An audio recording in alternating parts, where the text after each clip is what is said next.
Mi marido me miró a los ojos y gritó: «Vete al diablo con ese mocoso».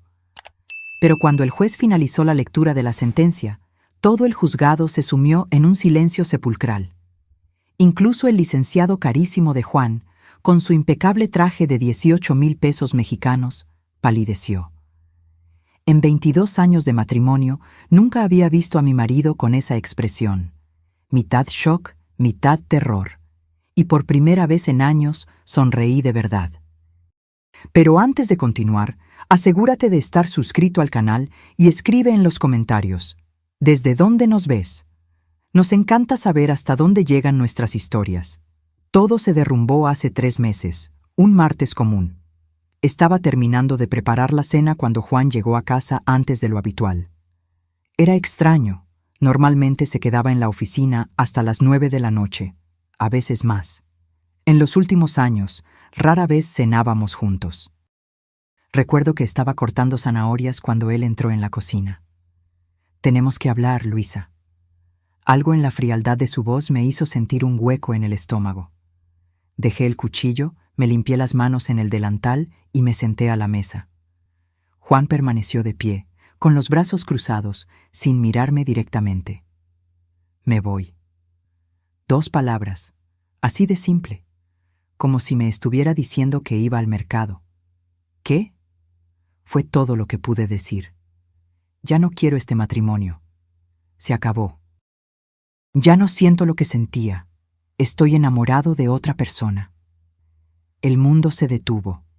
22 años de vida juntos, reducidos a unas pocas frases lanzadas como piedras a mi cara.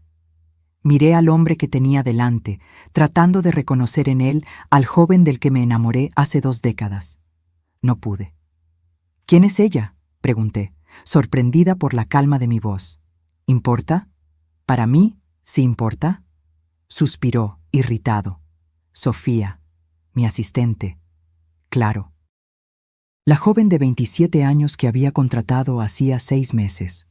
Bonita, con esa energía vibrante que yo había perdido en algún momento entre criar a nuestro hijo, cuidar la casa y administrar las finanzas de la constructora de Juan en los primeros años difíciles del negocio. «Juan, tenemos un hijo. Tenemos una vida juntos. Construimos todo esto. Y vas a recibir lo que mereces», me interrumpió. «Seré justo, pero mi decisión ya está tomada». Esa misma noche, empacó una maleta y se fue. Cuando Santiago, nuestro hijo de 17 años, llegó de casa de un amigo, tuve que explicarle que su padre nos había dejado. Su mirada de confusión se transformó en rabia, luego en dolor. Nos sentamos juntos en el sofá hasta tarde, en silencio. Los días siguientes fueron un borrón. Juan envió a su licenciado con los papeles del divorcio. ¿Las condiciones? Me quedaría con una pensión mínima y un pequeño apartamento en las afueras. Todo lo demás, la casa donde vivíamos, la constructora, los carros, los ahorros, todo se quedaría con él. Después de todo, según los documentos, él era quien había trabajado para conseguir todo aquello. Yo era solo una ama de casa. 22 años de mi vida borrados en un instante, como si no hubiera sacrificado mi carrera para que él pudiera construir la suya, como si no hubiera vendido las joyas de mi abuela para financiar su primer emprendimiento cuando estábamos empezando. Como si no me hubiera quedado despierta hasta tarde, noche tras noche, organizando las cuentas, haciendo hojas de cálculo, atendiendo clientes mientras él estaba en campo. Consulté a 3 licenciados diferentes. Todos dijeron lo mismo: sería una batalla difícil. Sin pruebas documentadas de mi contribución, con todo a nombre de él, probablemente solo recibiría lo mínimo. Carmen, mi mejor amiga desde la universidad, se indignó. «No puedes aceptar eso, Luisa. Él no tendría nada si no fuera por ti». «¿Qué puedo hacer? No tengo cómo probarlo», respondí, agotada. «Contrata a la LIC, Andrea Reyes», dijo con convicción. «Es feroz. Ya vi lo que hace en los tribunales. Si alguien puede ayudarte, es ella». Andrea Reyes era conocida como la abogada de las causas imposibles. No tenía el estatus ni los recursos del bufete que representaba a Juan, pero tenía algo más importante: pasión por la justicia y una inteligencia afilada como navaja. Cuando nos encontramos, no me dio falsas esperanzas. Será difícil, señora Luisa, pero lucharemos con todo lo que tenemos. Y así comenzó nuestra batalla legal. Reunimos todas las pruebas posibles de mi contribución a lo largo de los años, testimonios de antiguos empleados que me veían trabajando en la empresa. Fotos de eventos donde yo claramente participaba como socia en los negocios, no solo como esposa de. Registros de depósitos que había hecho en la cuenta personal de Juan al inicio del matrimonio. Mientras tanto, la vida continuaba a un ritmo extraño. Santiago se cerró en sí mismo, dedicándose a los estudios con una intensidad casi enfermiza. Juan rara vez le llamaba. Cuando intentaba visitarle, Santiago se negaba. La herida era demasiado profunda. Un mes después de que Juan se fuera de casa, fui al centro comercial y la vi. Sofía. Caminando de la mano con él, riendo. Llevaba una pulsera que reconocí de inmediato.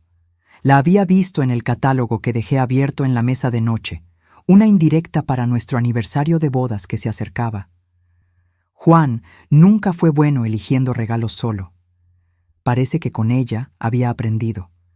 Me escondí detrás de una columna, sintiendo que mi corazón se rompía una vez más. 22 años. Reemplazados en un abrir y cerrar de ojos. Esa noche lloré hasta no tener más lágrimas. Luego me levanté, me miré en el espejo y me prometí a mí misma. No sería derrotada. No después de todo lo que sacrifiqué. El proceso de divorcio avanzaba lentamente.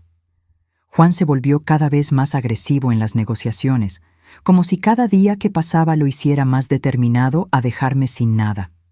El hombre que un día me prometió amor eterno, ahora parecía odiarme con la misma intensidad.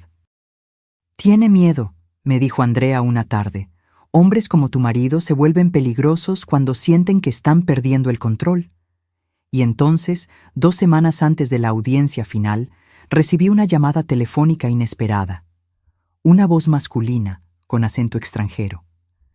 «Señora Luisa Santos, mi nombre es Roberto Montes. Soy albacea testamentario de su tío abuelo Antonio Villegas». «Debe haber un error», respondí. «No tengo ningún tío con ese nombre». Él era hermano de su abuela materna. Vivió la mayor parte de su vida en Portugal. Falleció hace un mes y dejó un testamento bastante específico. Recordé vagamente a mi madre mencionando un tío abuelo que había emigrado cuando era joven. Nunca lo conocí personalmente. ¿Y qué tiene que ver eso conmigo? El señor Antonio le dejó toda su fortuna a usted, señora, la única sobrina nieta. Silencio. No podía procesar lo que estaba escuchando. ¿Fortuna? ¿Qué fortuna? Propiedades en Lisboa y en el Algarve, inversiones diversas, algunas participaciones en empresas.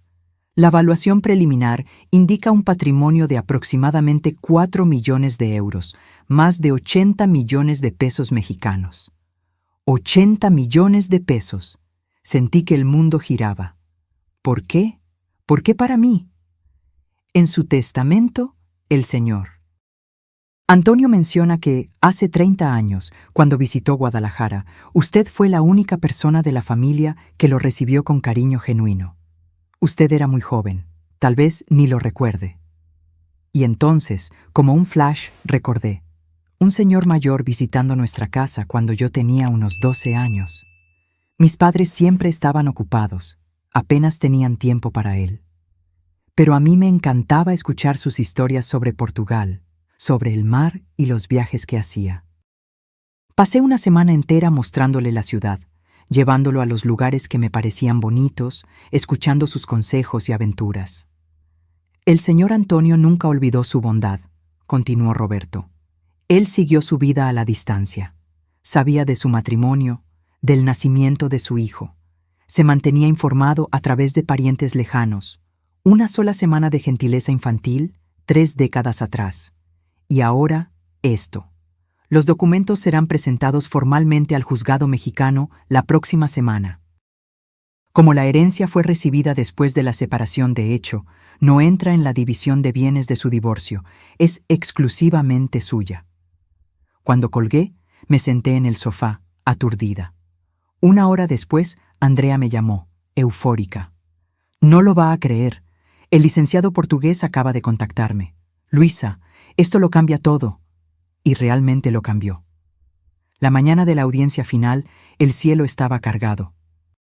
Nubes pesadas presagiaban tormenta, combinando perfectamente con la atmósfera dentro del juzgado. Mi estómago era un nudo de ansiedad mientras ajustaba la falda de mi único traje decente, comprado años atrás para los eventos de la empresa de Juan, donde yo aparecía como la esposa dedicada. A mi lado, Andrea mantenía la compostura, pero sus ojos brillaban con una determinación feroz. Santiago había insistido en venir conmigo a pesar de mis protestas. A sus 17 años parecía mayor, su rostro endurecido por la decepción con su padre.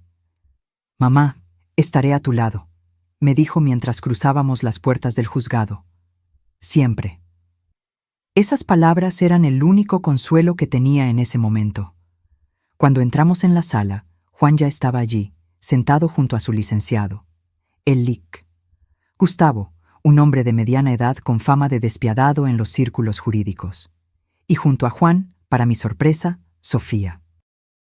Llevaba un vestido ajustado, el cabello impecablemente arreglado, mirándome con una mezcla de triunfo y desdén. ¡Qué audacia!, pensé. Traer a la amante al divorcio. Juan no me miró directamente. En los últimos 3 meses se había transformado en un completo extraño. El hombre que durante años compartió mi cama ahora parecía incapaz de sostener mi mirada por más de 2 segundos.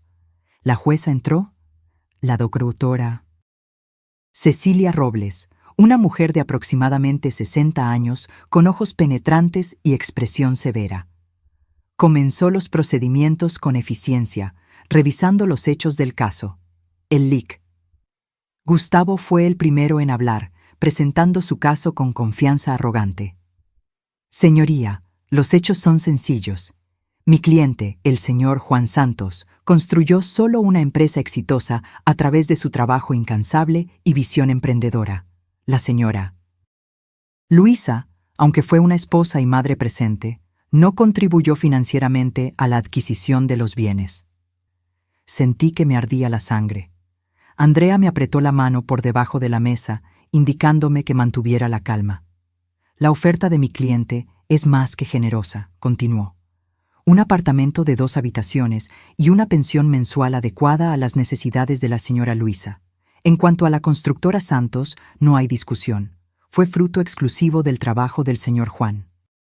Cuando Andrea se levantó para presentar nuestro caso, su voz era firme y clara. Señoría, la versión presentada por el ilustre colega es, cuanto menos, una distorsión grosera de la realidad. La señora Luisa no solo apoyó a su marido emocionalmente durante todos estos años, sino que fue parte fundamental del éxito de la empresa. Presentó nuestros testimonios, fotos, pruebas circunstanciales de mi contribución. Mientras ella hablaba, noté que Juan se ponía cada vez más inquieto, susurrando furiosamente con su licenciado.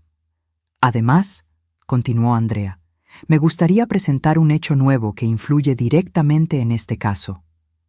Fue en ese momento cuando la puerta del juzgado se abrió y Roberto Montes entró, cargando un elegante portafolio. Juan se giró bruscamente para ver quién era el recién llegado, frunciendo el ceño con confusión.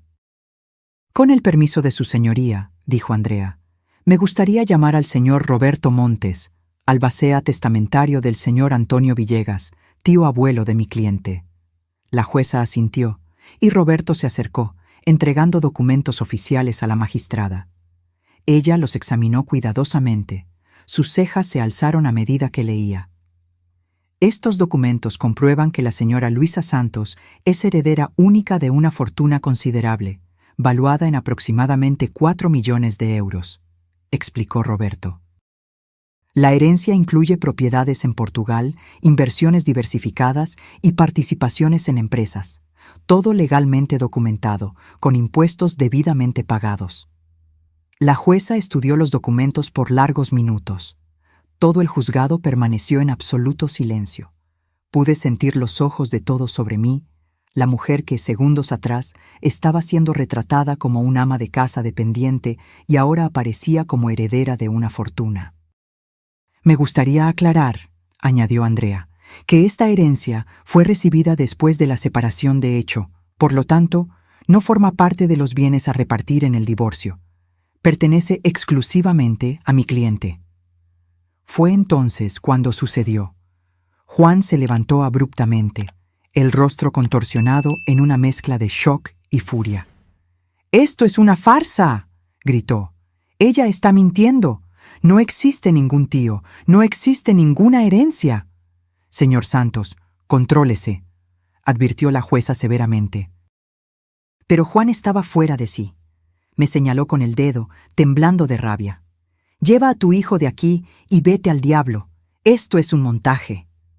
El silencio que siguió fue ensordecedor. Hasta el secretario de acuerdos dejó de teclear, con las manos suspendidas sobre el teclado. «¡Traidor miserable!». Las palabras escaparon de mi boca antes de que pudiera contenerlas. La jueza dio el mazo con fuerza. «Señor».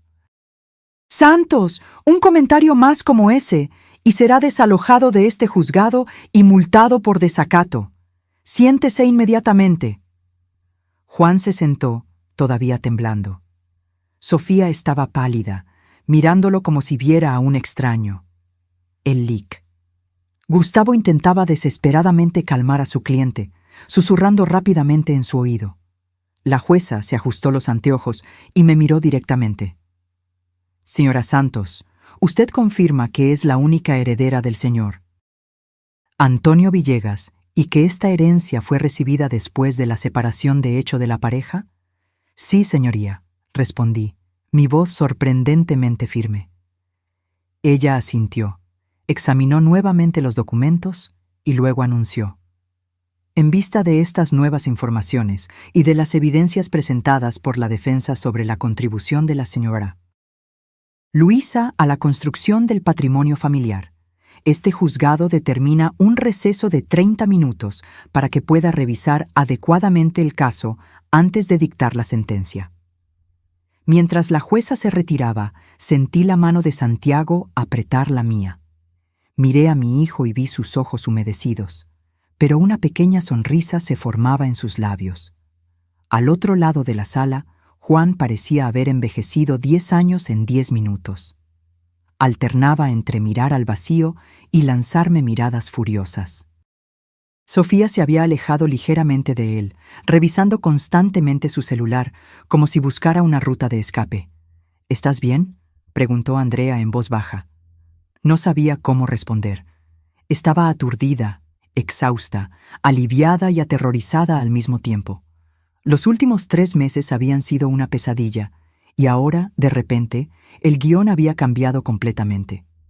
«Creo que sí», logré decir. El receso pareció durar una eternidad. Santiago fue a buscarme agua, mientras Andrea revisaba sus notas. Al otro lado de la sala, Juan y su licenciado estaban en una discusión acalorada. En un momento dado, Sofía se levantó abruptamente y salió de la sala sin mirar atrás. Juan ni pareció notarlo.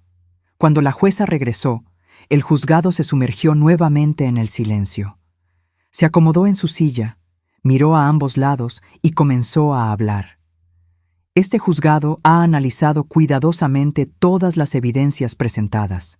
Es evidente que la señora Luisa Santos contribuyó significativamente a la construcción del patrimonio familiar, no solo a través del trabajo doméstico y la crianza del hijo, sino también con participación directa en los negocios de la pareja, especialmente en los años iniciales. Juan se removió en la silla, pero permaneció en silencio. «Además», continuó la jueza, «la conducta del señor Juan Santos durante este proceso demuestra falta de respeto no solo a su exesposa, sino también a este juzgado». Hizo una pausa, como si estuviera eligiendo cuidadosamente sus próximas palabras. «Por lo tanto, determino la división de bienes de la siguiente forma. La empresa constructora Santos será dividida en una proporción de 60% para el señor Juan y 40% para la señora Luisa, reconociendo así su contribución. La casa principal quedará con la señora Luisa, donde podrá residir con su hijo menor. Los demás bienes serán divididos por igual. El juzgado cayó en un silencio profundo. La jueza continuó, su voz firme resonando por la sala. En cuanto a la herencia recibida por la señora Luisa, como fue adquirida después de la separación de hecho, no integra la división de bienes y pertenece exclusivamente a ella. Miré a Juan. Su rostro había perdido todo color. El hombre que durante años me hizo sentir pequeña, invisible, ahora parecía disminuido, acorralado. Además, prosiguió la jueza, considerando el comportamiento inadecuado del señor Santos durante estas audiencias, él se hará cargo de todas las costas procesales y honorarios de abogados. Dio el mazo una vez, sellando el destino que Juan había trazado para sí mismo. La sesión ha terminado. Andrea me abrazó con fuerza. Lo logramos, Luisa. Lo logramos. Todavía estaba procesando lo que había sucedido cuando noté que Juan se acercaba, el lic. Gustavo intentando desesperadamente contenerlo. Santiago se interpuso instintivamente entre nosotros. «Mejor no, papá», dijo con una frialdad que nunca antes había demostrado. Juan ignoró a su hijo, sus ojos fijos en mí. El odio había desaparecido, sustituido por algo aún más perturbador: desesperación. «Luisa», su voz era diferente, casi suplicante. «¿Podemos hablar? Necesitamos resolver esto como adultos». Andrea dio un paso al frente. «Cualquier comunicación con mi cliente debe hacerse a través de mi bufete, señor Santos». «Es ridículo», exclamó. «¿22 años juntos y ahora ni siquiera hablas conmigo?» Algo se quebró dentro de mí. 22 años juntos, y él había tirado todo por la borda como si no significara nada. Habíamos construido una vida, una familia, y él lo destruyó todo por un capricho. «¿Ahora quieres hablar?», pregunté, mi voz temblando ligeramente. «¿Ahora? ¿Después de tratarme como basura durante meses? ¿Después de intentar dejarme sin nada? ¿Después de ni siquiera llamar a tu propio hijo?» «Cometí un error», susurró, bajando la voz para que solo yo pudiera oír. «Sofía acaba de terminar conmigo. Dijo que eso no es lo que quería. Luisa, por favor, ¿podemos empezar de nuevo?» Contemplé a aquel hombre. Los mismos ojos castaños que un día me hicieron perder el sueño, la misma sonrisa que me conquistó. Pero ahora, todo lo que veía era un extraño. «No, Juan, no podemos».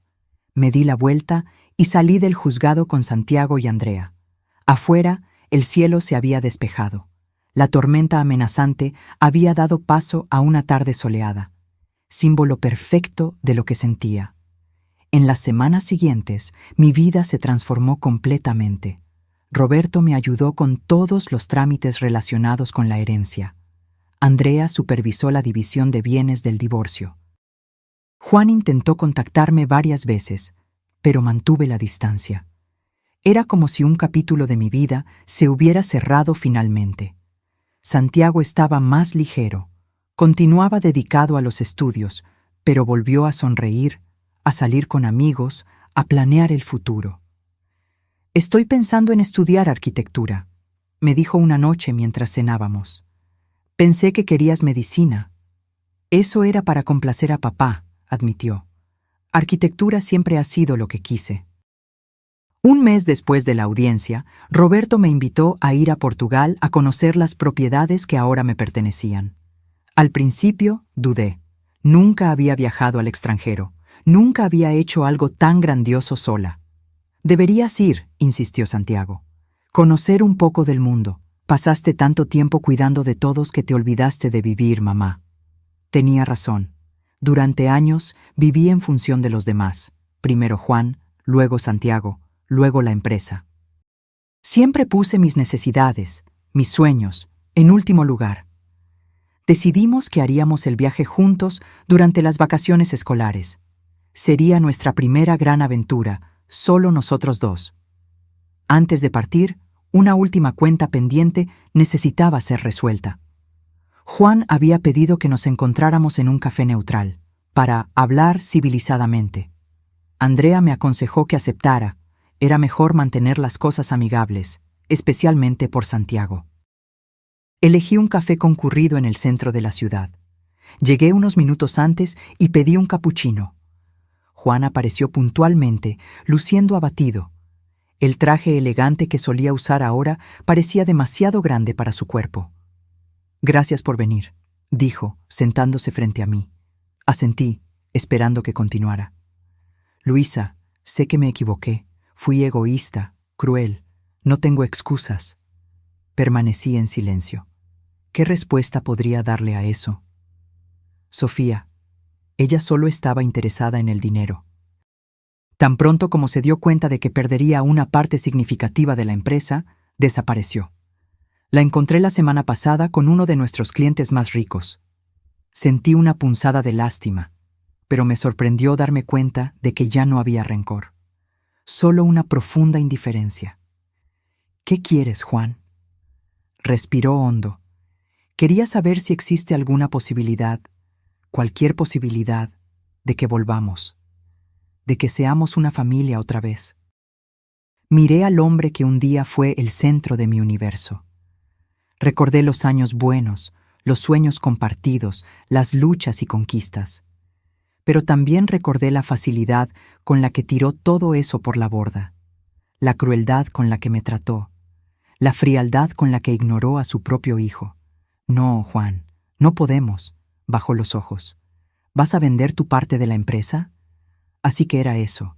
Estaba preocupado por el negocio. «Aún no lo decido», respondí honestamente. «Por ahora mantendré mis acciones».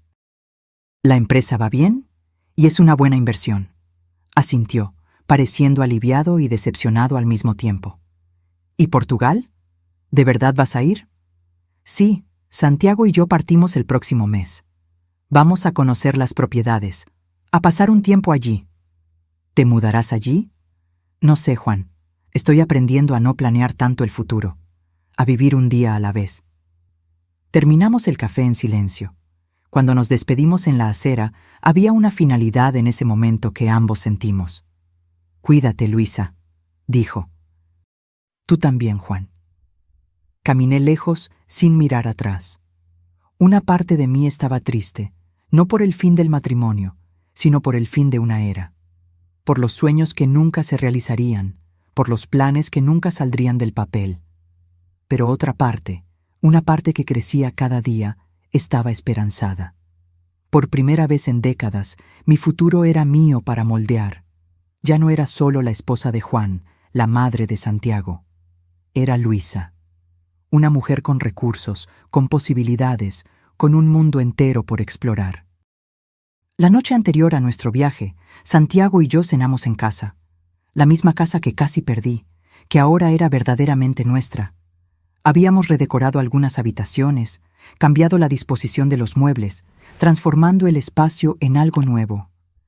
«Estoy orgulloso de ti, mamá», dijo Santiago de repente, «por la forma en que manejaste todo esto, por cómo no te rendiste». Sonreí a mi hijo, este joven que se había convertido en mi roca durante los momentos más difíciles. «Aprendí que somos más fuertes de lo que pensamos», respondí, «y que nunca es tarde para empezar de nuevo». Más tarde, sola en mi habitación, miré la maleta semilista sobre la cama. Pasaporte, documentos, ropa, todo preparado para una jornada que jamás imaginé hacer. Al lado de la maleta, una foto de cuando tenía 12 años, con mi tío abuelo Antonio. Apenas recordaba ese encuentro, pero al parecer aquella semana de gentileza infantil había marcado profundamente al hombre. Pequeños actos de bondad, pensé. Nunca sabemos cómo regresan a nosotros. Esa noche dormí sin soñar, sin pesadillas, sin despertar sobresaltada como había hecho durante meses.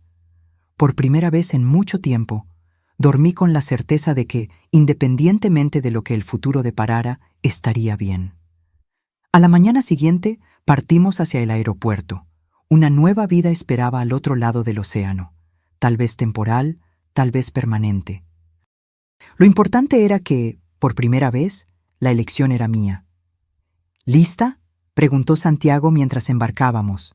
Sonreí, apretando su mano. Más que nunca. El avión despegó dejando atrás la ciudad que había sido mi hogar durante toda la vida.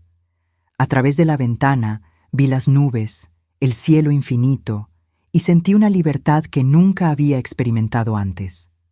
Juan me había mandado al infierno, pero en su lugar encontré mi propio paraíso.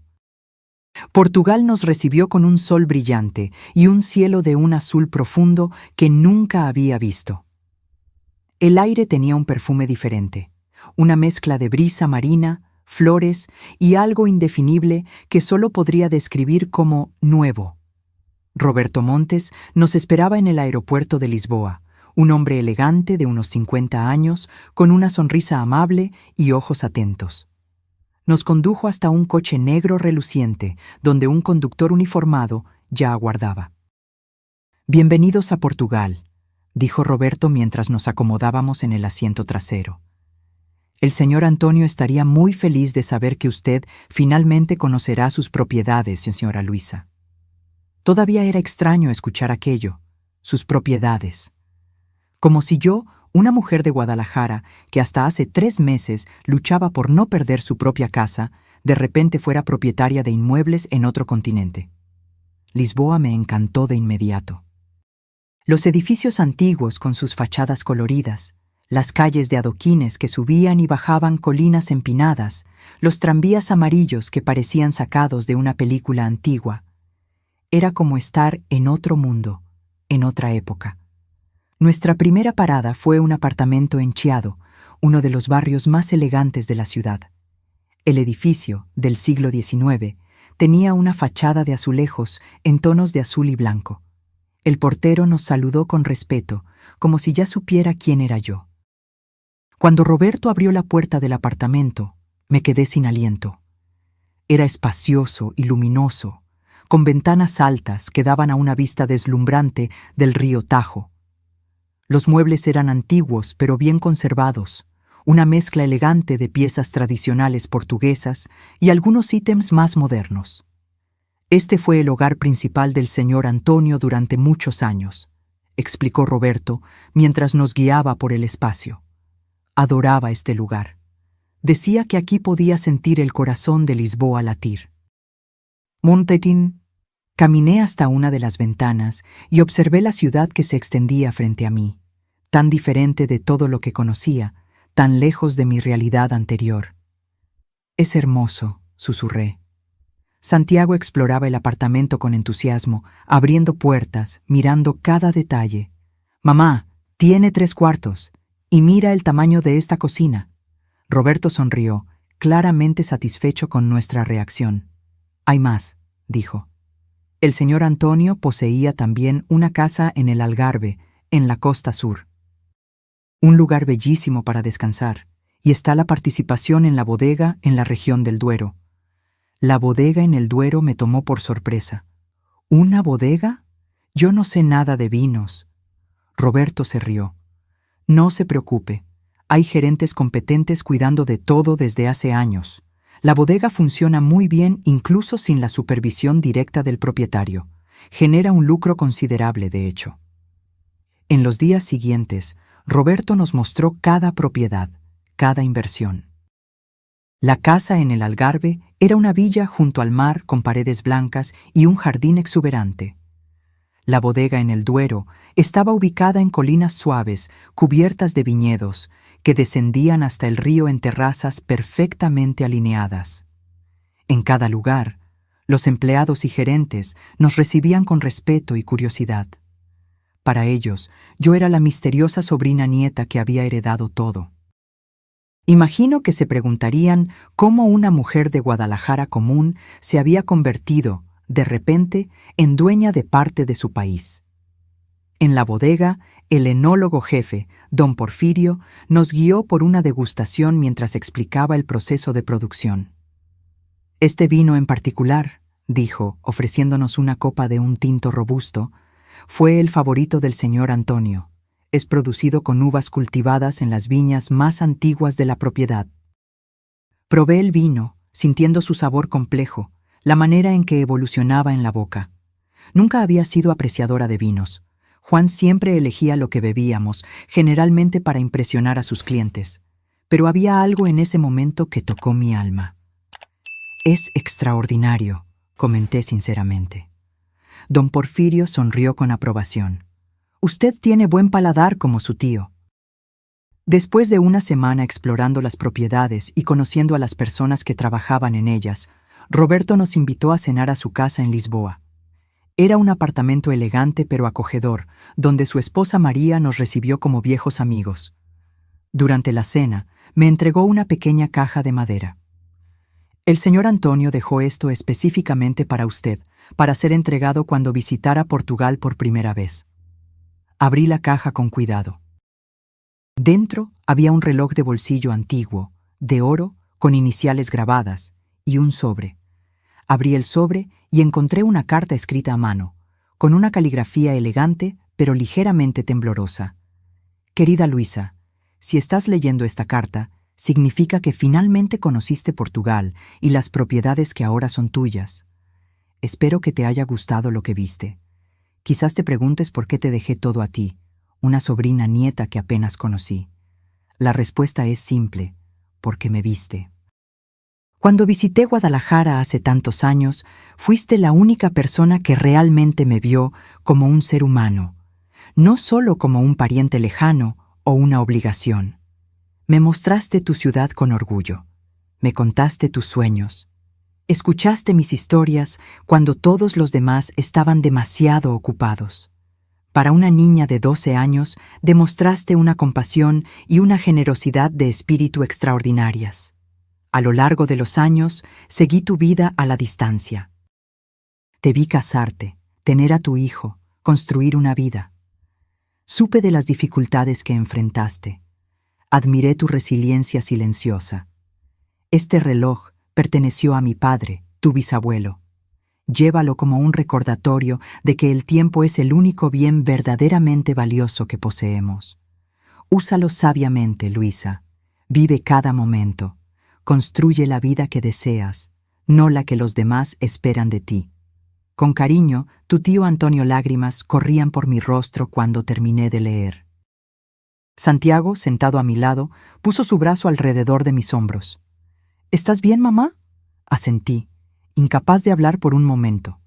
Finalmente, miré a Roberto y María. «¿Realmente me observó todos estos años?». Roberto confirmó. El señor Antonio tenía algunos parientes lejanos en Guadalajara que lo mantenían informado. Se preocupaba mucho por usted, aunque eligió no intervenir directamente en su vida. Decía que cada persona debe trazar su propio camino. Miré el reloj en mi mano, sintiendo su peso, su historia. Un objeto que había atravesado generaciones para llegar hasta mí. «Gracias por compartir esto conmigo», le dije a Roberto, «por ayudarme a conocer un poco más del hombre que cambió mi vida sin que yo siquiera lo supiera». En el viaje de vuelta al apartamento en Lisboa, me quedé en silencio, absorbiendo todo lo que había experimentado, todo lo que había aprendido. Santiago respetó mi silencio, mirando por la ventana las luces de la ciudad que pasaban como estrellas fugaces. «¿Qué te parecería si nos quedáramos más tiempo?», pregunté de repente. Santiago se giró hacia mí, sorprendido. «¿Cómo prolongar el viaje?». «No solo eso, estuve pensando, ¿y si pasáramos un año aquí? Podrías hacer el último año de preparatoria en una escuela internacional. Yo podría aprender a administrar las propiedades, a conocer mejor este lugar». Santiago se quedó pensativo por un momento. Luego, una sonrisa lenta se extendió por su rostro. «Eso sería increíble, mamá. Me encantaría». «¿Estás seguro? Sería un gran cambio. Estarías lejos de tus amigos». «Mamá», me interrumpió gentilmente, «después de todo lo que pasamos, creo que un cambio es exactamente lo que necesitamos. Además, puedo mantenerme en contacto con mis amigos por Internet. Y sería una experiencia única antes de la universidad». Su entusiasmo era contagioso. Sentí una ola de gratitud por tener un hijo tan comprensivo, tan abierto a las posibilidades. A la mañana siguiente, discutí la idea con Roberto. No pareció sorprendido. De hecho, esperaba que considerara esa posibilidad. «El señor Antonio siempre imaginó que usted podría querer construir una nueva vida aquí». Explicó que, como ciudadana mexicana, yo podría solicitar residencia en Portugal basándome en mis inversiones en el país. Santiago podría entrar en la escuela internacional el próximo semestre. En cuanto a las propiedades en Guadalajara, la casa y mi parte en la constructora podrían administrarse a distancia con la ayuda de profesionales confiables. Las semanas siguientes fueron un torbellino de actividad. Regresamos a Guadalajara para organizar todo: inscribir a Santiago en una escuela en Lisboa, preparar documentos para nuestra mudanza, arreglar la casa. Andrea me ayudó con la parte legal, garantizando que mis intereses en la constructora estuvieran protegidos mientras estuviera fuera. Contratamos un administrador para supervisar mi parte del negocio. Juan reaccionó con incredulidad cuando supo de nuestros planes. ¿Portugal? ¿De verdad te llevas a nuestro hijo a otro país? Sí, Juan. Santiago está entusiasmado con la idea. Será una experiencia enriquecedora para él antes de la universidad. ¿Y la constructora? ¿Vas a abandonar el negocio que construimos? Ese nosotros me irritó. Después de todo lo que había hecho, después de haber intentado excluirme completamente, ahora hablaba como si fuéramos socios. Contraté un administrador competente para supervisar mis intereses. La empresa seguirá funcionando normalmente. Pareció querer decir más, pero se contuvo. Tal vez finalmente se había dado cuenta de que ya no tenía derecho a cuestionar mis decisiones. Carmen fue la más difícil de convencer. Mi amiga de tantos años lloró cuando le dije que me iba. ¿Quién va a tomar café conmigo los martes? ¿Quién me va a escuchar quejarme del trabajo? La abracé con fuerza. Vamos a conversar por videollamada todas las semanas. Y tienes que visitarme. Las playas del Algarve son increíbles, te van a encantar. Se secó las lágrimas e intentó sonreír. ¿Lo prometes? Lo prometo. Esta no es una despedida, Carmen. Es solo un hasta luego. La noche anterior a nuestra partida definitiva hacia Portugal, Santiago y yo cenamos en casa. La última comida que haríamos allí por un buen tiempo. La casa estaba prácticamente vacía, la mayoría de los muebles vendidos o donados. Mantuvimos solo algunas piezas especiales que serían enviadas a Lisboa. Nos sentamos en el suelo de la sala, comiendo pizza directamente de la caja, como hacíamos en noches de cine cuando Santiago era más joven. «Sabes, mamá», dijo entre mordidas, «nunca imaginé que nuestra vida cambiaría tanto en tan poco tiempo». Sonreí, pensando en lo verdadero que era. Hace solo unos meses yo estaba desesperada, luchando por no perder todo. Ahora estábamos a punto de empezar una vida nueva en otro continente. «La vida es impredecible», respondí.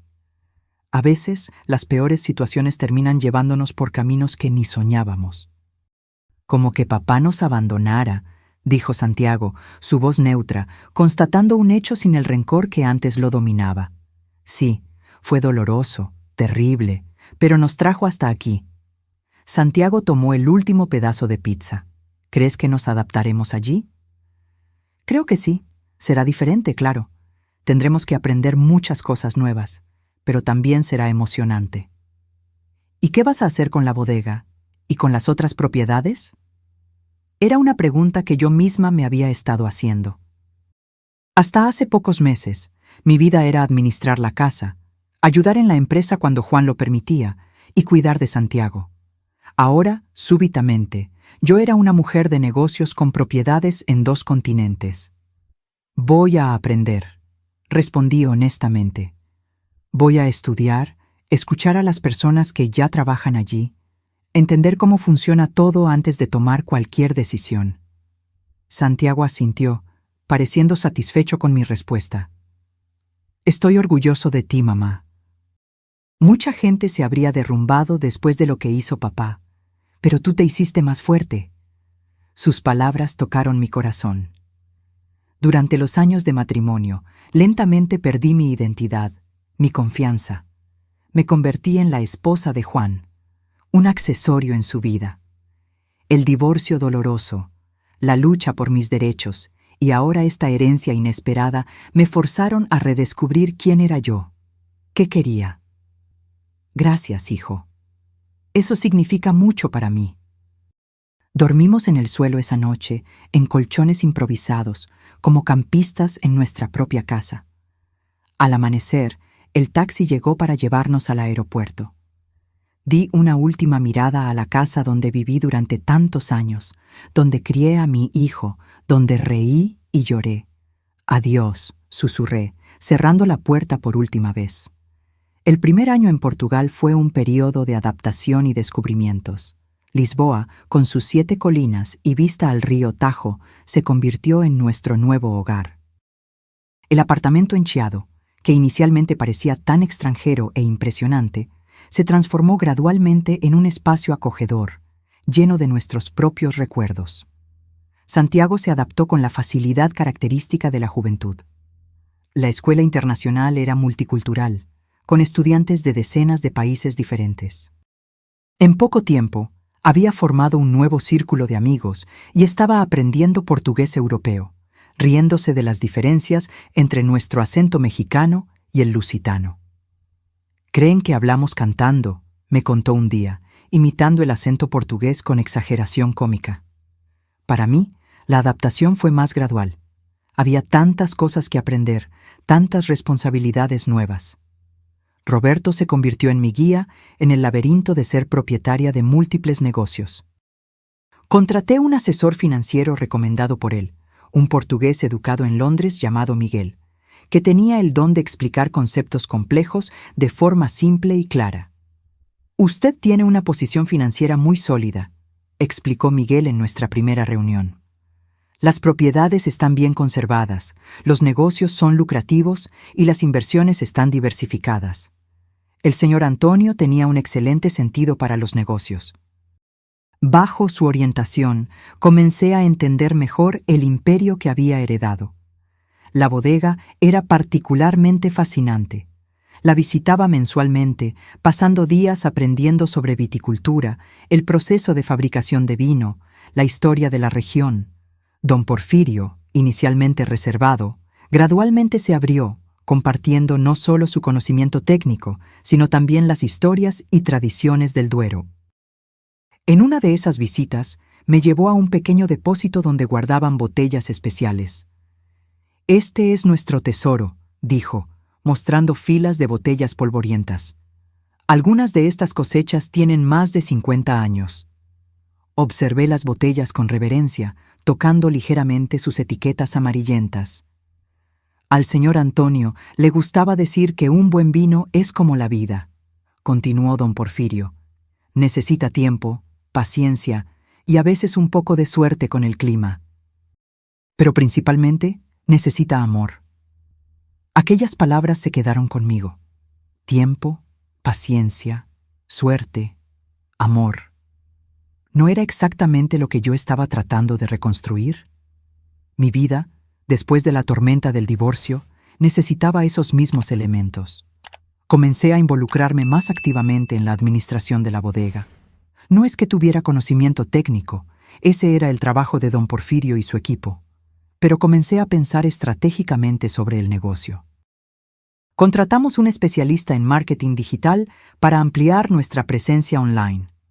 Abrimos la propiedad a visitas turísticas limitadas, ofreciendo degustaciones exclusivas. Patrocinamos eventos culturales en Lisboa y Oporto. Lentamente, la marca comenzó a ganar más reconocimiento. Las ventas aumentaron. Don Porfirio, inicialmente escéptico sobre mis ideas mexicanas, como él las llamaba, pasó a mirarme con un nuevo respeto. «Usted tiene instinto para los negocios, como su tío», comentó una tarde, mientras revisábamos los resultados trimestrales. Aquellas palabras significaban más para mí de lo que él podía imaginar. Durante años, Juan me había excluido de cualquier decisión relacionada con la constructora, insistiendo en que yo no entendía de negocios, que mi lugar era en casa. Descubrir que yo tenía, de hecho, talento para la administración fue como recuperar una parte de mí que había sido negada por tanto tiempo. En casa, Santiago y yo establecimos una nueva rutina. Cenábamos juntos todas las noches, compartiendo las experiencias del día. Los fines de semana explorábamos Portugal, las playas del Algarve, los pueblitos medievales del interior, los monumentos históricos de Lisboa y sus alrededores. Era como si estuviéramos descubriendo el mundo juntos, madre e hijo, cómplices en esa nueva aventura. La casa en el Algarve se convirtió en nuestro refugio en las vacaciones escolares. Situada en una pequeña ensenada, con acceso directo a una playa casi privada, era un lugar de tranquilidad absoluta. Santiago adoraba nadar en el mar cristalino, explorar los acantilados cercanos, o simplemente relajarse bajo el sol mediterráneo. Fue allí, en una tarde dorada de verano, que me contó que había sido aceptado en la Universidad de Arquitectura de Lisboa. «Les encantó mi portafolio», dijo, sin poder contener la sonrisa, «especialmente los dibujos que hice aquí en el Algarve». Lo abracé con fuerza, el corazón desbordante de orgullo. Mi hijo, que había enfrentado el rechazo del padre, la turbulencia del divorcio, la mudanza a otro país, estaba floreciendo, siguiendo su propio camino. «¿Tu padre lo sabe?», pregunté suavemente. Santiago se encogió de hombros. Le envié un correo electrónico. Respondió que está feliz por mí, pero aún cree que medicina sería una elección más segura. Típico de Juan, pensé, siempre queriendo controlar, siempre creyendo que sabía lo que era mejor para los demás. «¿Y tú qué crees?», preguntó Santiago, observándome atentamente. «Creo que debes seguir lo que amas», respondí sin dudar. La vida es demasiado corta para hacer algo que no te hace feliz solo porque parece seguro o porque otras personas creen que es lo correcto. La sonrisa de Santiago se amplió. «Eso pensé que dirías». Mientras observaba a mi hijo nadar en el mar brillante, reflexioné sobre cuánto habían cambiado nuestras vidas. El dolor que sentimos, las lágrimas que derramamos parecían pertenecer a otra vida, otra época. No es que lo hubiera olvidado. La cicatriz de la traición de Juan siempre estaría allí. Pero ya no dolía de la misma manera. En Lisboa, mi vida social también comenzó a florecer. Hice amistades con otros expatriados, una pintora estadounidense, un par de chefs franceses, una escritora inglesa. A través de ellos, conocí portugueses locales, fui incluida en cenas, inauguraciones de galerías, lecturas de poesía. Fue en uno de esos eventos, una exposición de fotografía en una pequeña galería en Alfama, que conocí a Arturo. No a mi tío abuelo, sino a un profesor universitario de literatura portuguesa, con sienes canosas y ojos azules inteligentes. Se acercó cuando yo observaba una fotografía en blanco y negro del río Tajo durante una tormenta. Es increíble cómo el mismo paisaje puede parecer tan diferente dependiendo de la luz, ¿verdad?, comentó él en portugués. Me giré, sorprendida tanto por la observación como por el acento mexicano. ¿Usted es de Ciudad de México? Él sonrió. No, soy portugués. Pero pasé algunos años dando clases en la UNAM, en Ciudad de México. Se me pegó un poco el acento. Conversamos por casi una hora, descubriendo intereses comunes en literatura, música, vinos. Él conocía el Duero bien, su familia era originaria de la región, y quedó intrigado cuando mencioné la bodega. «¿Mendeiros? Ese vino es extraordinario. Estoy impresionado». Al final de la noche me pidió mi número de teléfono. Dudé momentáneamente. Desde el divorcio, no había considerado la posibilidad de conocer a alguien nuevo. Pero había algo en Arturo, su amabilidad, su inteligencia sin arrogancia, el respeto con el que me trató, que me hizo darle una oportunidad. Nuestro primer encuentro fue un almuerzo en un pequeño restaurante a orillas del río. Conversamos durante horas, descubriendo más el uno del otro. Arturo era viudo hacía 5 años, tenía 2 hijos adultos que vivían en Oporto. Amaba su trabajo como profesor, pero soñaba con escribir una novela algún día. «¿Y usted?», preguntó él. «¿Qué la trajo a Portugal?». Le conté una versión resumida de mi historia. El divorcio difícil, la herencia inesperada, la decisión de empezar de nuevo en un país nuevo. «Debió ser difícil», comentó, sus ojos llenos de comprensión genuina. Lo fue, pero también fue liberador. Descubrí una fuerza que no sabía que tenía. Él sonrió. Eso es evidente. Reconstruyó su vida en un país extranjero. Está administrando negocios complejos, criando a su hijo sola. Es admirable. Sentí que mi rostro se enrojecía. No estaba acostumbrada a elogios sinceros. Juan, en los últimos años de nuestro matrimonio, se había convertido en un maestro de las pequeñas críticas disfrazadas, comentarios que minaban mi confianza tan sutilmente que apenas me daba cuenta. Arturo era diferente. Había una autenticidad en él que era refrescante. No intentaba impresionar, no tenía una agenda oculta. Era simplemente él mismo, un hombre maduro, con sus propias cicatrices e historias, interesado en conocer las mías. Después de ese almuerzo, comenzamos a vernos regularmente. Cine, conciertos, caminatas por la ciudad. Lo llevé a conocer la bodega en el Duero, donde conversó animadamente con don Porfirio sobre cosechas antiguas. Lo presenté a Santiago, quien inicialmente mostró la cautela esperada, pero pronto se encantó con la naturaleza sencilla de Arturo y su conocimiento enciclopédico de la arquitectura portuguesa. 6 meses después de conocernos, Arturo me invitó a un fin de semana en Sintra, una ciudad encantadora en las afueras de Lisboa, conocida por sus palacios románticos y bosques misteriosos. Nos quedamos en una posada histórica con vista a las montañas. En la primera noche, después de una cena a la luz de las velas, tomó mi mano sobre la mesa. «Luisa, necesito decirte algo». Mi corazón se aceleró. Por un momento, el viejo miedo surgió. ¿Sería otro rechazo? ¿Otro abandono? «Estoy enamorado de ti», dijo simplemente. No esperaba que esto sucediera de nuevo en mi vida. Después de que María murió, pensé que esa parte de mí había muerto también. Pero tú... Hizo una pausa, buscando las palabras correctas. Tú trajiste la luz de vuelta.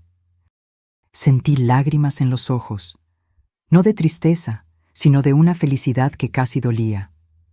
Yo también estoy enamorada de ti, respondí, mi voz casi un susurro.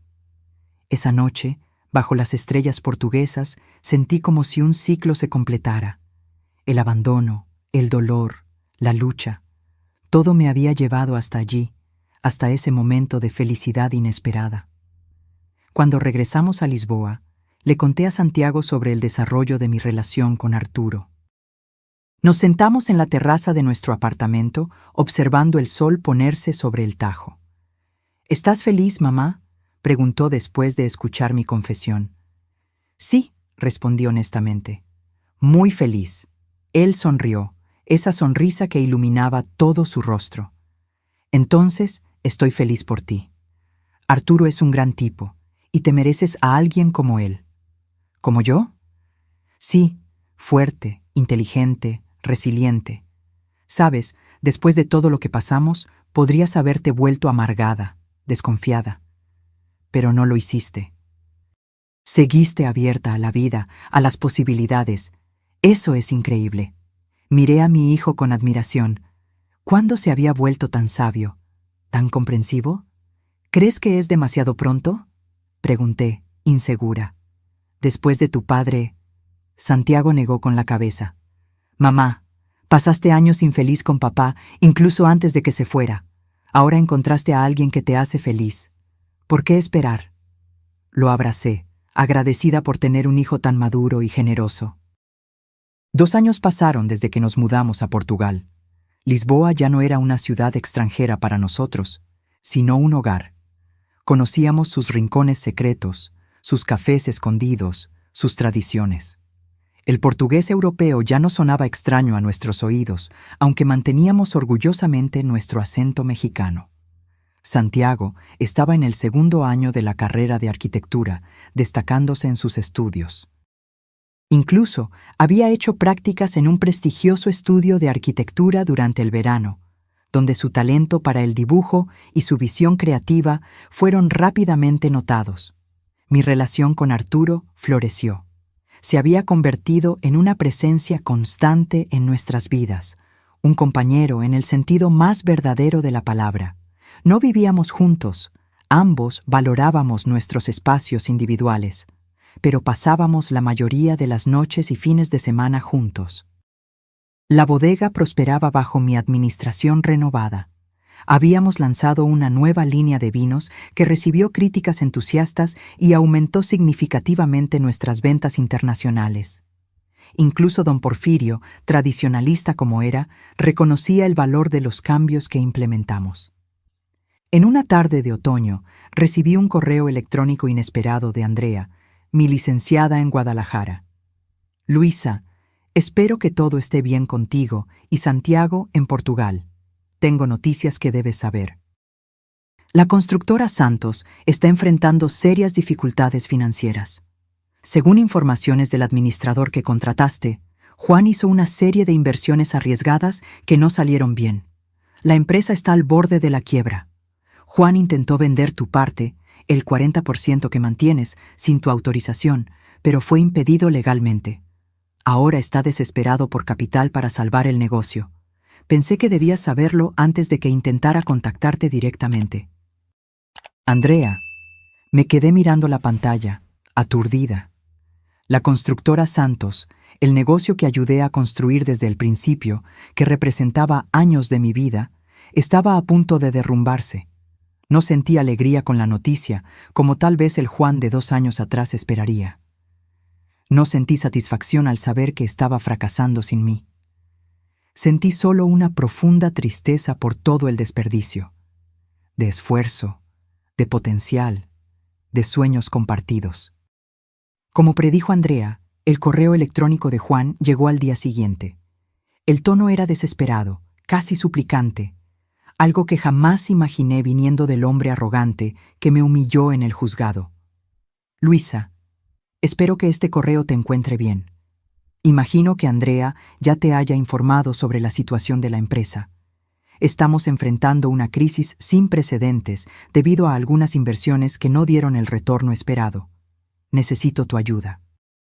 Con tu parte de la empresa como garantía, podemos obtener el financiamiento necesario para superar este momento difícil. Por favor, considera esto no solo por nuestro pasado conjunto, sino por el futuro de la empresa que construimos juntos. Sé que no tengo derecho a pedirte nada, después de todo, pero te estoy rogando, no por mí, sino por los empleados que dependen de estos trabajos, por los clientes que confiaron en nosotros, por el legado que construimos. Juan le mostré el correo electrónico a Arturo esa noche, mientras cenábamos en su apartamento. Escuchó atentamente, sin interrumpir, mientras yo explicaba la historia de la constructora, cuánto había invertido en ella en los primeros años, lo importante que aquel negocio había sido para mí. ¿Qué quieres hacer?, preguntó él finalmente. No sé, admití. Una parte de mí quiere dejar que se hunda.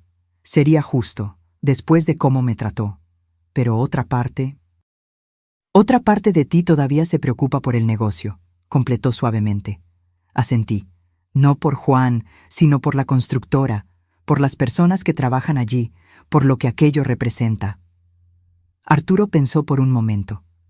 Podrías volar a Guadalajara, ver la situación por ti misma antes de tomar cualquier decisión. La idea de volver a Guadalajara, de enfrentar a Juan cara a cara después de tanto tiempo, era aterradora, pero también tenía sentido. No podría tomar una decisión de esa magnitud a distancia, basada solo en correos electrónicos. A la mañana siguiente, reservé un vuelo a Guadalajara. Santiago insistió en venir conmigo. ¿Estás segura?, pregunté mientras nos preparábamos. Va a ser incómodo. Absolutamente, respondió con determinación. No voy a dejar que enfrentes a papá sola. Cuando llegamos a la sede de la constructora, el imponente edificio en el centro empresarial que un día fue motivo de tanto orgullo, noté de inmediato las diferencias. El jardín de la entrada estaba descuidado. La recepcionista parecía estresada. El movimiento era mínimo. Las paredes que antes ostentaban fotos de grandes proyectos ahora parecían vacías. El ambiente entero cargado de una especie de derrota silenciosa. Andrea nos encontró en el vestíbulo. Subimos juntos hasta la sala de reuniones del último piso, donde Juan ya nos esperaba. Cuando lo vi, casi no lo reconocí. El hombre que había sido el centro de mi universo durante tantos años parecía haberse encogido. Su cabello estaba más ralo, canoso en las sienes. Profundas líneas marcaban su rostro. Sus ojos, antes vivos y confiados, parecían opacos, cansados. Se levantó cuando entramos, su mirada moviéndose ansiosamente entre yo y Santiago. «Luisa», dijo, su voz ronca. «Santiago. Gracias por venir». El encuentro fue tenso, cargado de emociones no dichas. Juan explicó la situación financiera, esencialmente la misma cosa que Andrea ya me había mostrado, solo con una capa de excusas y justificaciones. Habló de las inversiones que salieron mal, de las decisiones precipitadas, de las oportunidades perdidas. No mencionó la bebida, pero pude sentir un ligero olor a alcohol incluso a esa hora de la mañana. Sus manos temblaban ligeramente mientras volteaba las páginas de la presentación. «¿Qué quieres exactamente de mí, Juan?», pregunté finalmente cuando terminó su explicación. Respiró hondo. «Necesito que inviertas en la empresa, o que uses tu parte como garantía para un préstamo sustancial. Sin eso, tendremos que declarar la quiebra en menos de 3 meses». ¿Y por qué haría yo eso? Porque a pesar de todo, esta empresa también es tu creación. Estuviste allí desde el principio, Luisa. ¿Recuerdas cuando vendiste los pendientes de tu abuela para nuestro primer emprendimiento? ¿Cuando trabajabas hasta tarde haciendo la contabilidad? Me sorprendió que recordara esos detalles, detalles que había negado vehementemente durante nuestro divorcio. «Curioso», comenté, manteniendo mi voz neutra. «En el juzgado dijiste que yo nunca contribuí con nada, que todo fue fruto exclusivo de tu trabajo». Tuvo la decencia de parecer avergonzado. Estaba equivocado. Fui cruel e injusto contigo. Dije cosas terribles, cosas que no eran verdad. Como «toma a tu hijo y vete al diablo», intervino Santiago, su voz helada. Juan miró a nuestro hijo, el dolor evidente en sus ojos. «Santiago, lo siento. Más de lo que puedo expresar. Estaba fuera de mí ese día». «Estuviste fuera de ti los últimos 3 años», respondió Santiago. «Antes de eso, solo estabas fingiendo ser un padre». Andrea puso una mano en mi brazo, un recordatorio silencioso para que mantuviéramos el enfoque. Asentí sutilmente. «Voy a necesitar más información antes de tomar cualquier decisión», dije, volviendo al tema.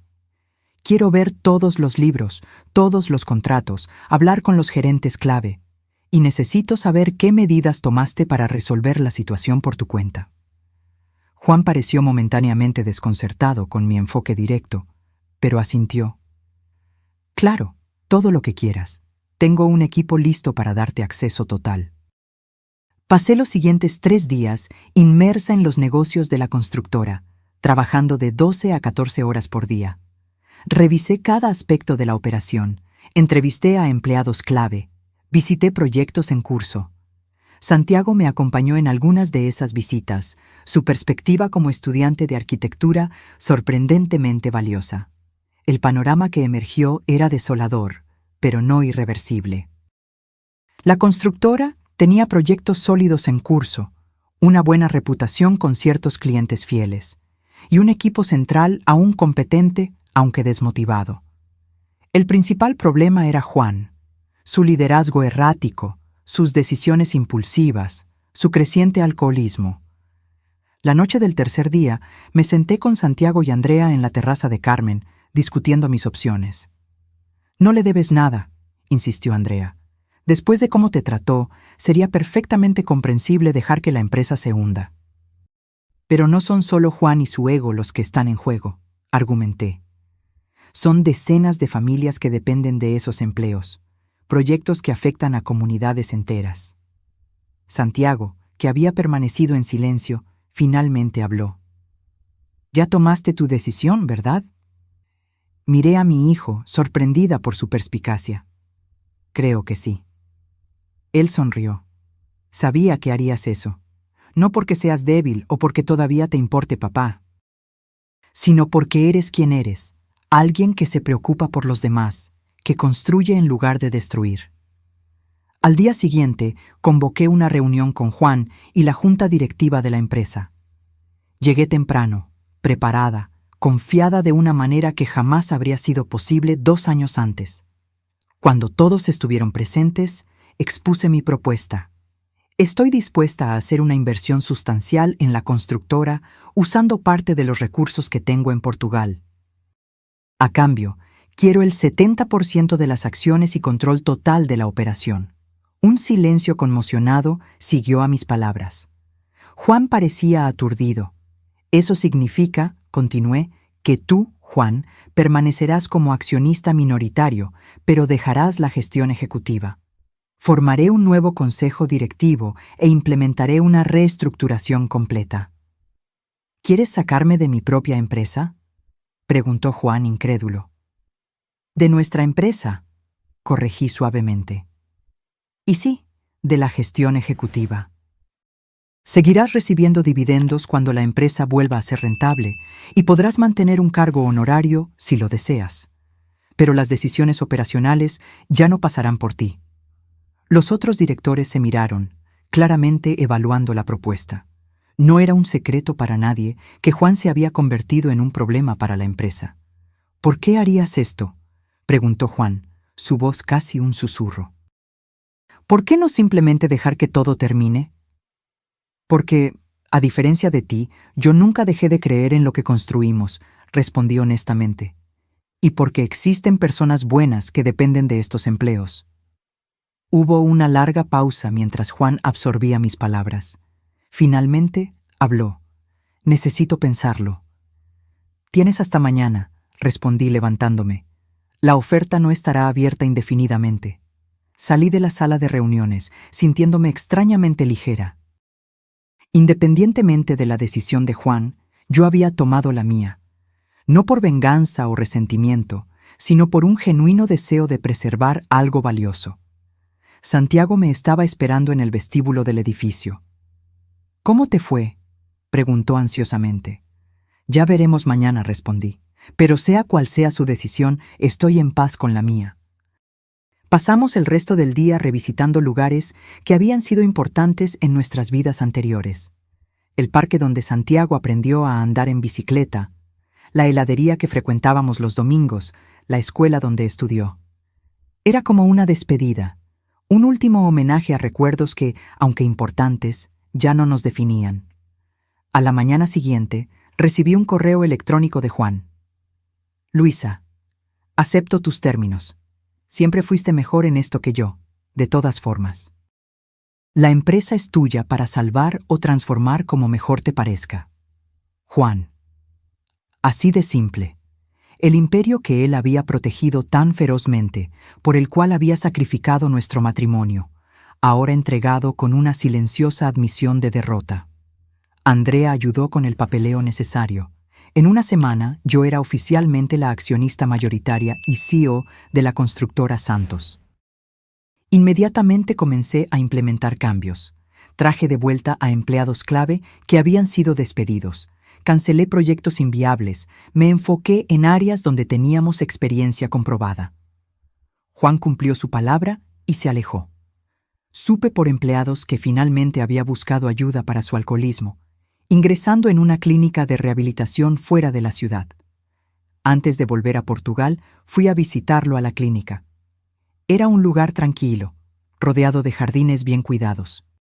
Juan parecía diferente, más delgado, más pálido, pero con los ojos más claros de lo que habían estado en nuestro primer encuentro. «Gracias por venir», dijo cuando nos sentamos en un banco del jardín. «¿Cómo estás?», pregunté, genuinamente interesada. «Sobreviviendo, un día a la vez, como dicen por aquí». Hizo una pausa, mirando hacia las montañas distantes. «Sabes, por mucho tiempo creí que el éxito era lo único que importaba.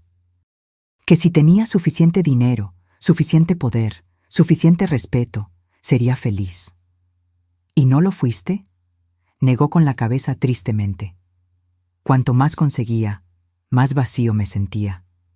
Intenté llenar ese vacío con Sofía, con fiestas, con bebida. Nada funcionó. Me quedé en silencio, dejando que continuara. Verlos a ti y a Santiago ahora, cómo están bien, cómo reconstruyeron sus vidas sin mí, me hizo dar cuenta de cuánto tiré por la borda. No solo el matrimonio, sino la oportunidad de ver crecer a mi hijo, de construir algo que durara más allá del dinero o el estatus. Había una sinceridad en sus palabras que me conmovió. No lo suficiente para cambiar mis sentimientos por él, no lo suficiente para borrar el pasado, pero sí lo suficiente para sentir un tipo de paz. Nunca es tarde para empezar de nuevo, Juan, dije finalmente. Santiago todavía es tu hijo. Si realmente cambiaste, si realmente quieres ser parte de su vida, tal vez algún día sea posible. No ahora, no de inmediato, pero algún día.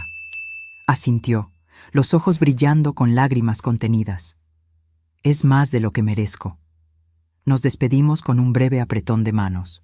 No como excónyuges amargos, ni como amigos reconciliados, sino como dos personas que finalmente encontraron una forma de paz con el pasado compartido. El vuelo de vuelta a Lisboa fue tranquilo, tanto Santiago como yo absortos en nuestros propios pensamientos.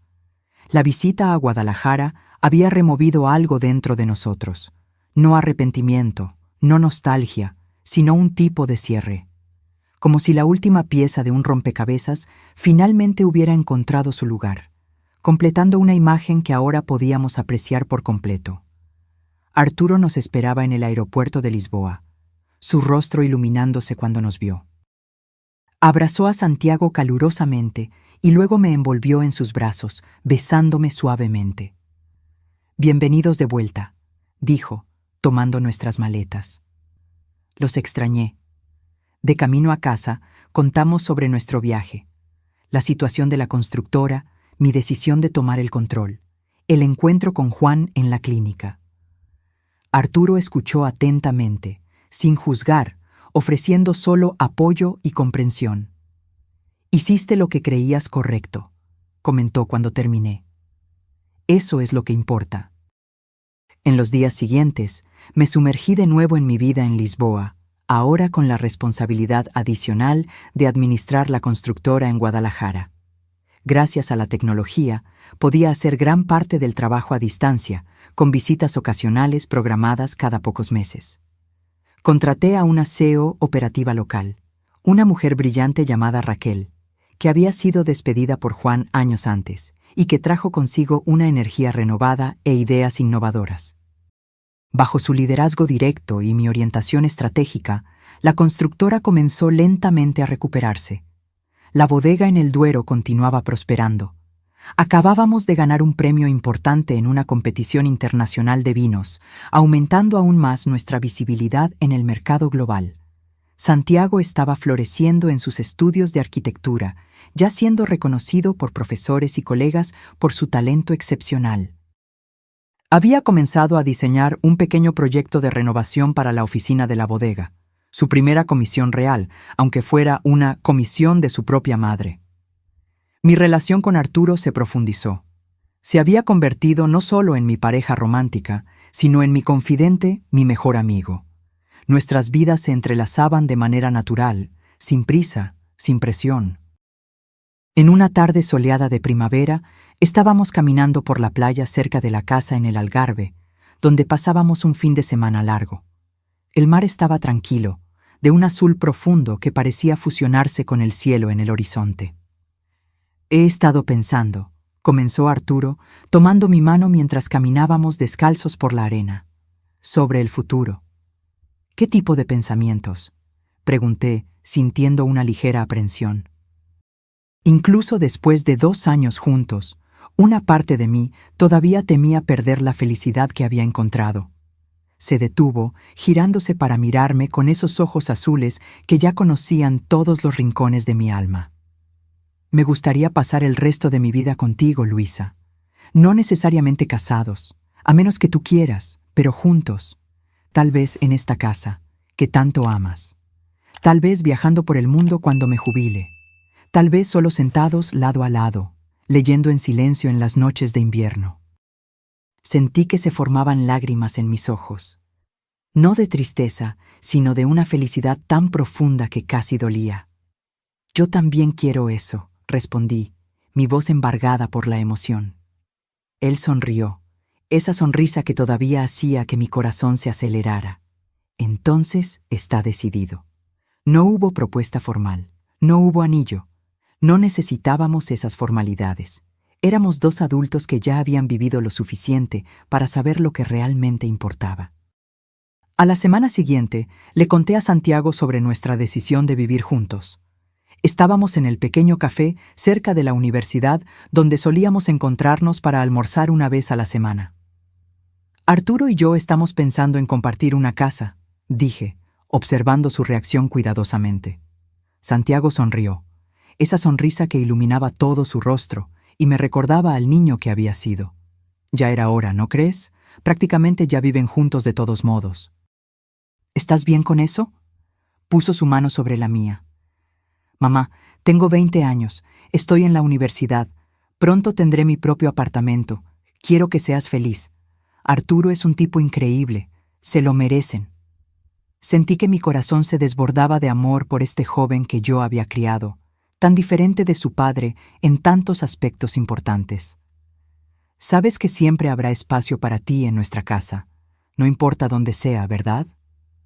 Claro que lo sé, respondió con una confianza que me conmovió. Pero creo que te vendrá bien tener tu propio espacio, tu propia vida. Decidimos que la casa en el Algarve sería nuestro hogar principal. Arturo ya estaba planeando jubilarse de la universidad al final del año académico, y yo podía administrar mis negocios desde cualquier lugar.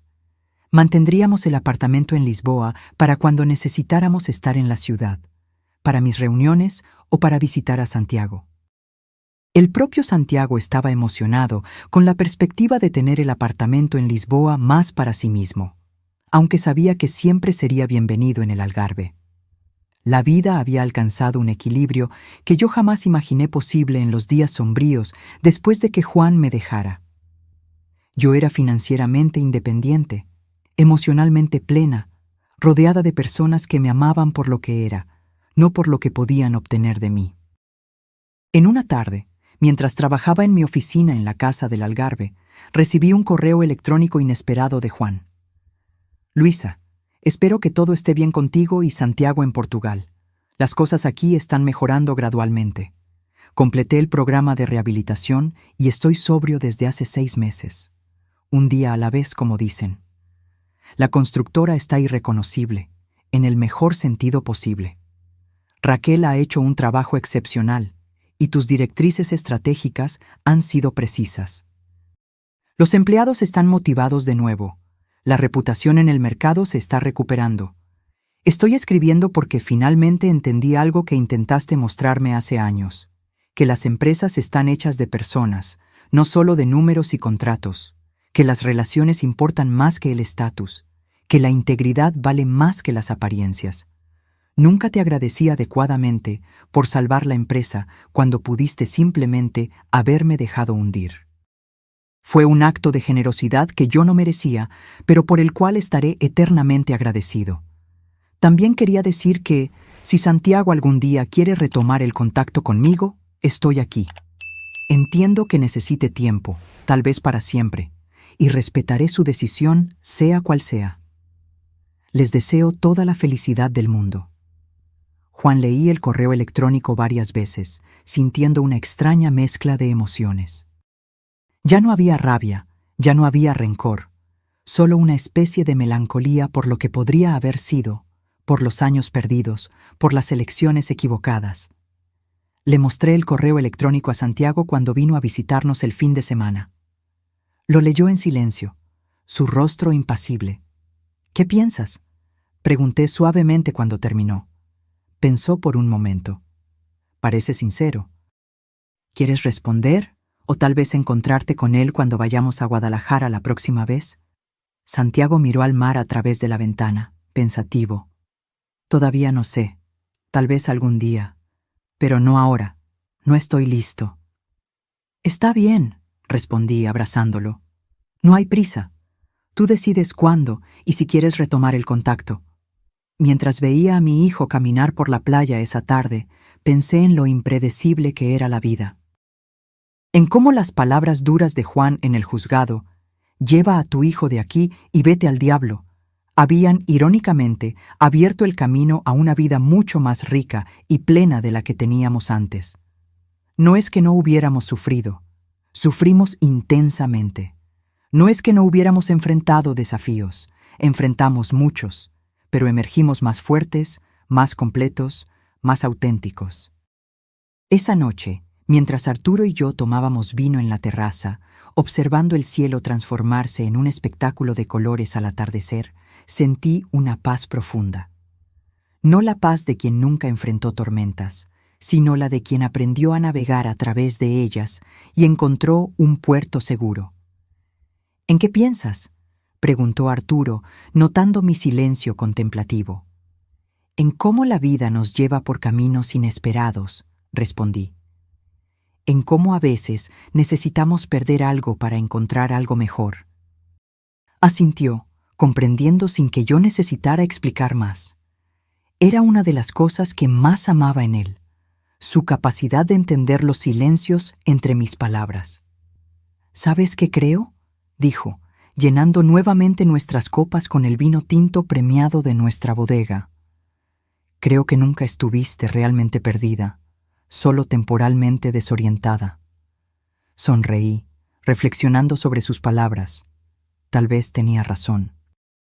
Tal vez, incluso en los momentos más oscuros, cuando Juan me humillaba en el juzgado, cuando yo luchaba por no perder todo, una parte de mí ya sabía que encontraría mi camino de vuelta, no a lo que era antes, sino a algo nuevo, algo mejor.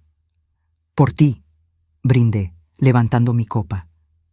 «Por ayudarme a encontrar mi norte». «Por nosotros», corrigió gentilmente, «por navegar juntos de aquí en adelante».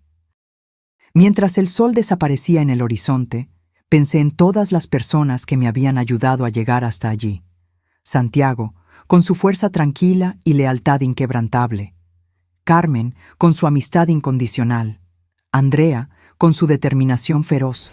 Roberto, con su amabilidad y orientación. Tío Antonio, con su legado inesperado y transformador. Y sí, incluso Juan, cuyas acciones, aunque dolorosas, me forzaron a redescubrir mi propia fuerza, mi propia identidad. El juzgado se había quedado en silencio ese día, hace tanto tiempo, cuando la jueza reveló mi herencia inesperada. Pero el verdadero silencio, el silencio de paz interior, de autoconocimiento, de aceptación, ese solo lo encontré mucho después, en las playas del Algarve, en los viñedos del Duero, en las calles de Lisboa. Y en ese silencio, finalmente escuché mi propia voz, clara, confiada, verdadera. Ahora, si te gustó esta historia, haz clic en suscribirse y dime en los comentarios, ¿qué parte te dejó con la boca abierta? Ah, y no olvides hacerte miembro para tener acceso a videos exclusivos que no publico aquí. Te espero allí.